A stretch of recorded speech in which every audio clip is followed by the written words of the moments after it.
So far, I've been talking about what's been going on up until TP3 of my CELTA course, and now in this final episode, I'm going to tell you what happened from then on until the final TP, and some of the points I'm going to share with you from my own experience. Hi, I'm Hamed, and this is Getting CELTA.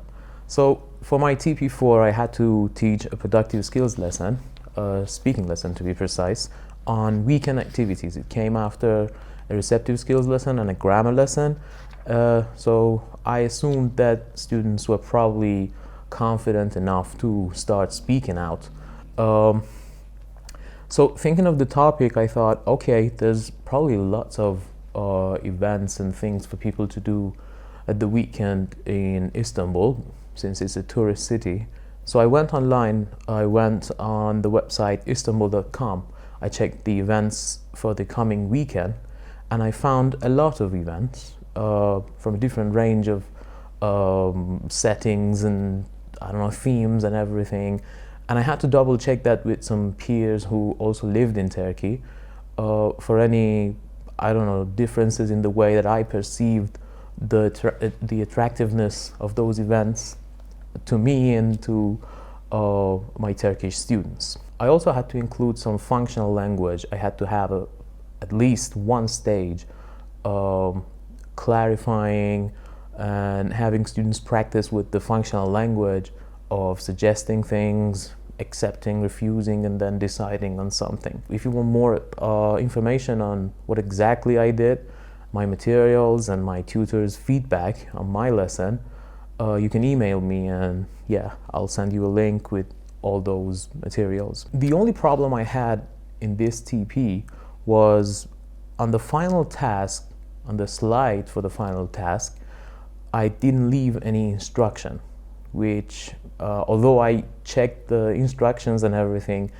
still did a little bit to confuse students. I mean, when they were in groups, few people didn't know what exactly they were doing. So I had to visit groups and sort of retell the whole instructions. But generally, it was a really, really good lesson, and it was a big boost to my confidence when it came to teaching online lessons to people that I didn't share a mother tongue with. But now that I look back, I think I could have included an additional stage where I had students practice dialogues with the functional language, because I think that would have somehow streamlined everything I had so far, I had taught them so far, and it would have probably made everything more easier for students to use in the productive, in the freer practice exercise at the end. But all in all, it was a really, really good lesson. The tutor praised me so much, and yeah, as I said, I was like, I don't know, I was like gassed up maybe, because for my TP5, where I had to teach grammar modals in the topic of relationships online based on a reading lesson which came prior to my lesson, I somehow messed up everything, because I think I was too confident that I forgot to start early, and I made a wrong choice in the approach I took. I went for the approach that I didn't have to go for. It was basically practice. I mean, the whole lesson was a practice of modals, which was definitely a mistake. I had to have some sort of a lead-in, I had to have clarifying stages and controlled and freer practice exercises. But yeah, the choice I made with the shape of the lesson to begin with was a big problem. But that wasn't the only one. The other mistake I made was, again, because I started really, really late, I didn't get to write my classroom profile, which again did a lot to spoil a lot of the things, because I mean, during the lesson, I didn't know who I was talking to. I didn't know exactly how many students would be there, how many groups I would have to make. I mean, talking of breakout rooms. So these were all the things that I really found difficult to deal with. But the fact that I stayed on the same path when it came to the context of the lesson. By using visuals and sentences from the previous lesson was probably the most positive thing about my teaching practice that day. But it didn't do enough to save my TP. It was, I think, definitely the worst TP I did during the course. But it taught me a lot. I had to take everything more seriously. I had to start earlier, and I had to think more deeply about what kind of approach I'm going to take based on the lessons that came before and after my lesson, and based on the classroom I had. The profile and the people and the backgrounds and everything. So that's why for my TP6, where I had to teach a receptive skills lesson, a listening lesson on natural events, which came first in a series of lessons on that day, I started really early and everything went smoothly. The slides, the visuals, the staging, ICQs and CCQs, everything was going well. But something I forgot to do, which again taught me a big lesson, was that I forgot to leave references on the slides and in my lesson plan, which apparently is a big deal with Cambridge. And I think it's actually fair to do so, because if you're using materials from a course book, if you're outsourcing, you should be able to cite the people or the websites or the books that you are using. And that's what I forgot, and I think it probably subtracted some of the points I could have gotten out of that TP. Another problem I had was with error correction. Although I did a pretty good job with dealing with mistakes people had, especially with pronunciation and meaning, I somehow ignored some of the mistakes people made, like some of the keywords like tsunami. Some of the students said tsunami, or I don't know, in some other way, but I forgot to correct them where I had to. One more thing was the problems I still had with working with Zoom, groupings and changing people between groups. Sometimes I had to have some homogeneous groups, and I failed at that just because I randomly paired people up. Well, after this TP, I realized, okay, I need some more practice with Zoom, and I couldn't have done it on my own. Although you can do it on your own, you can practice with everything on Zoom, but unless there are some people that you can pair up in different rooms and try exchanging them, and a lot of other options that there are on Zoom, and you have to know what they would do. So I asked a few of my peers in my group, and we met up and we practiced everything. We took turns in becoming a host or a co-host, and tried different options, shuffled buttons, and saw what happened. And that's what I realized. There are very simple things that I had simply ignored because I thought I didn't need them. But it turned out that I definitely needed them, and it made my job a lot easier. Well, at this point, our tutors told us that for TP 7 and 8, they're not even going to give us the materials to work with. No course books, no nothing. We had to come up with everything on our own. For TP 7, I and my group mates, not all my group mates, only the people who taught on the same day as me, to work again on the same course book and do a series of lessons one after another that came in the same lesson in the course book, so we would have an easier job. Everything would be a little bit easier, we thought. And that was the case, actually. I had to teach speaking for TP7. It came last in the series of lessons that day. The whole context of the day was problems with tourism.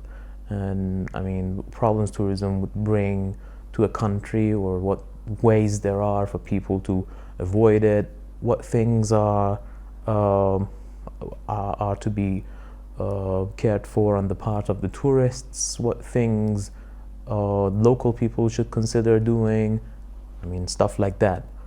So again, this was a really good topic for the lesson because students being Turkish, coming from a country where a lot of tourists visit, I thought, okay, they definitely have got a lot to say on this. And I mean, they're probably not going to run out of ideas.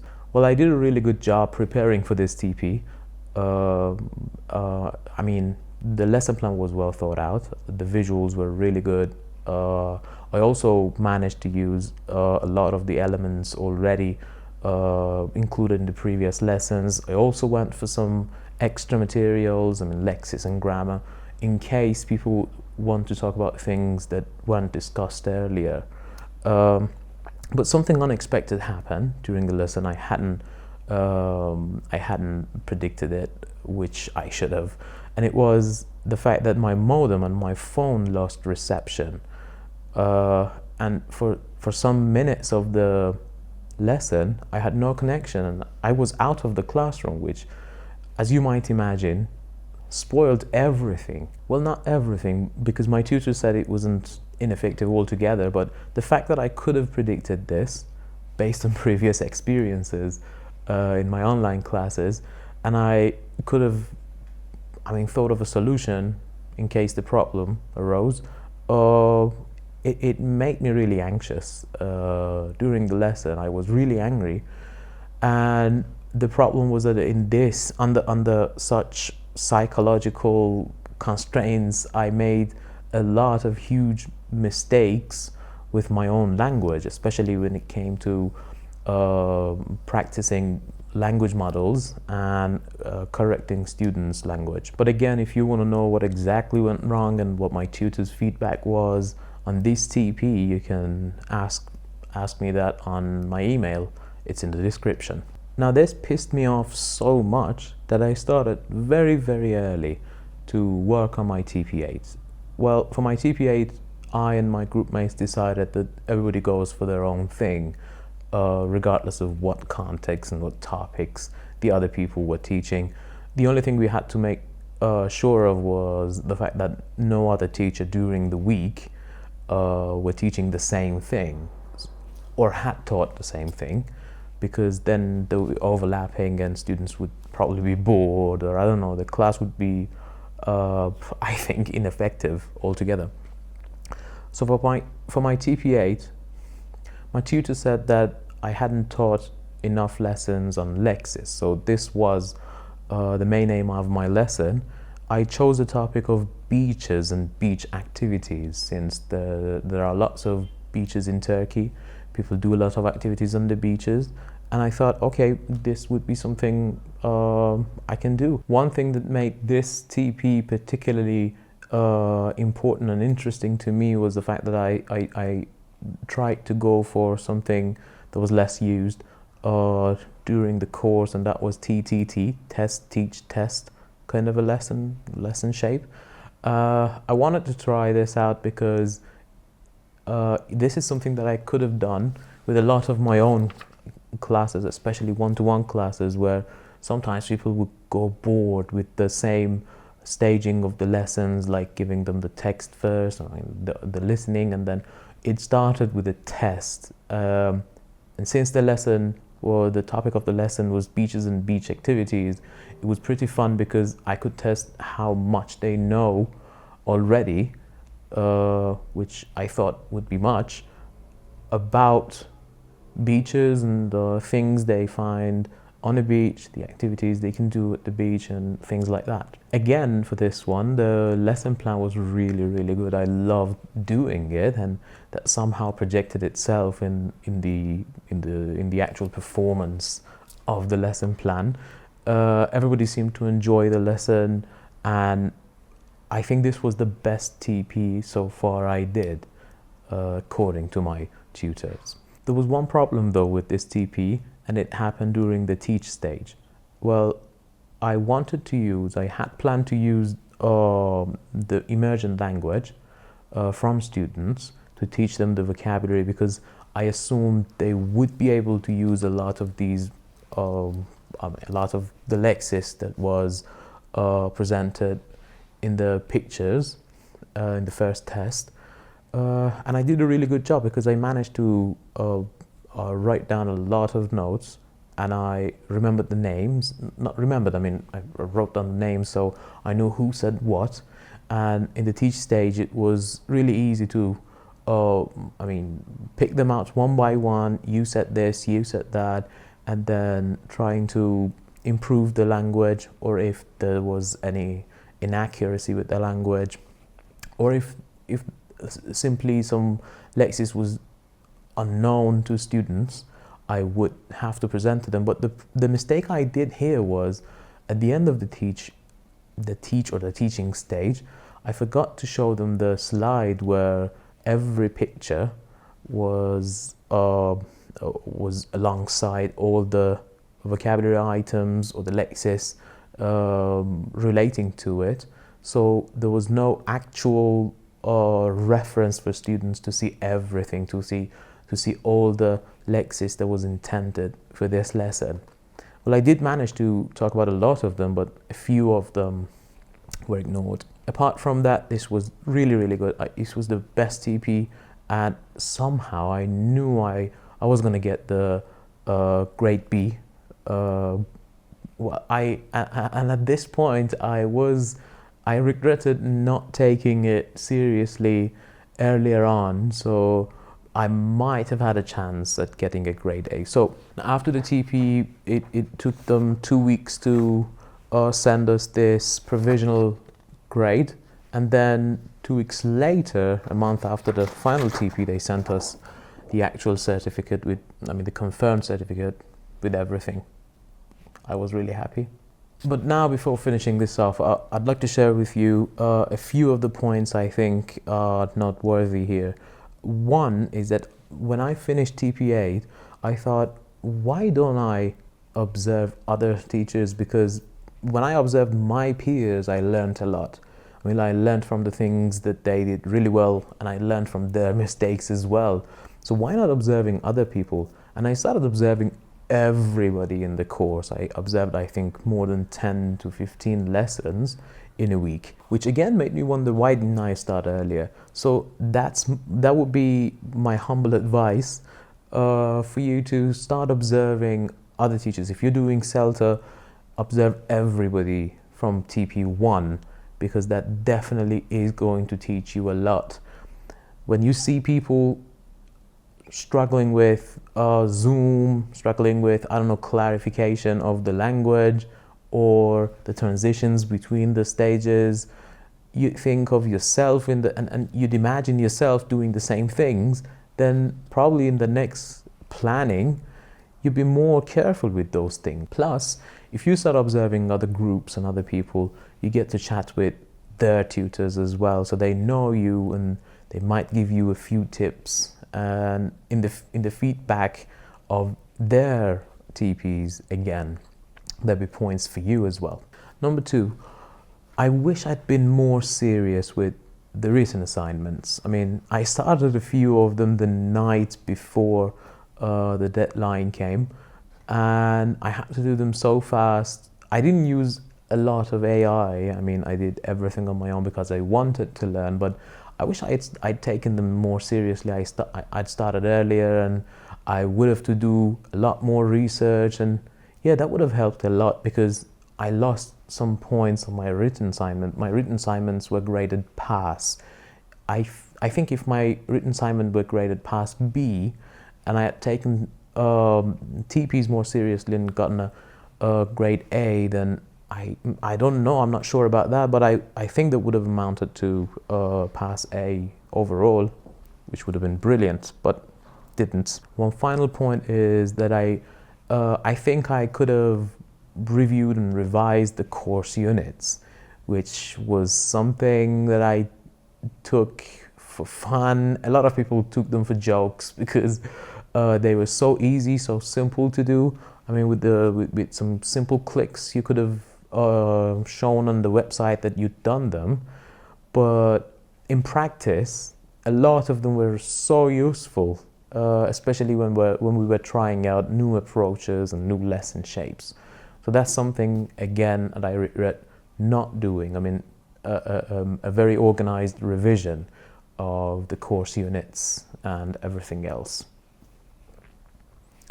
And on that, and with that, Getting CELTA is finished. I hope over these 3-4 episodes I've covered everything. If you've got further questions, and with that we're done with Getting CELTA. Please note that all I've said is my own experiences, and I've only done it in one center. I've done it at ITI Istanbul. If you join other centers or other courses, you might have slightly different experiences or slightly different staging, or I don't know, even lesson plan templates might differ from ours. So you should have that in mind. And I should thank you, everybody who've been following me so far. I know you've been texting, direct messaging me on Instagram and everywhere, asking for the next episode and the next episode. I'm so sorry if it took so long, because I had to do a lot of other things in between. Plus, I was waiting for my certificates to arrive, and when they arrived, which is today, I did the video. Hope you enjoyed all these, and bye-bye.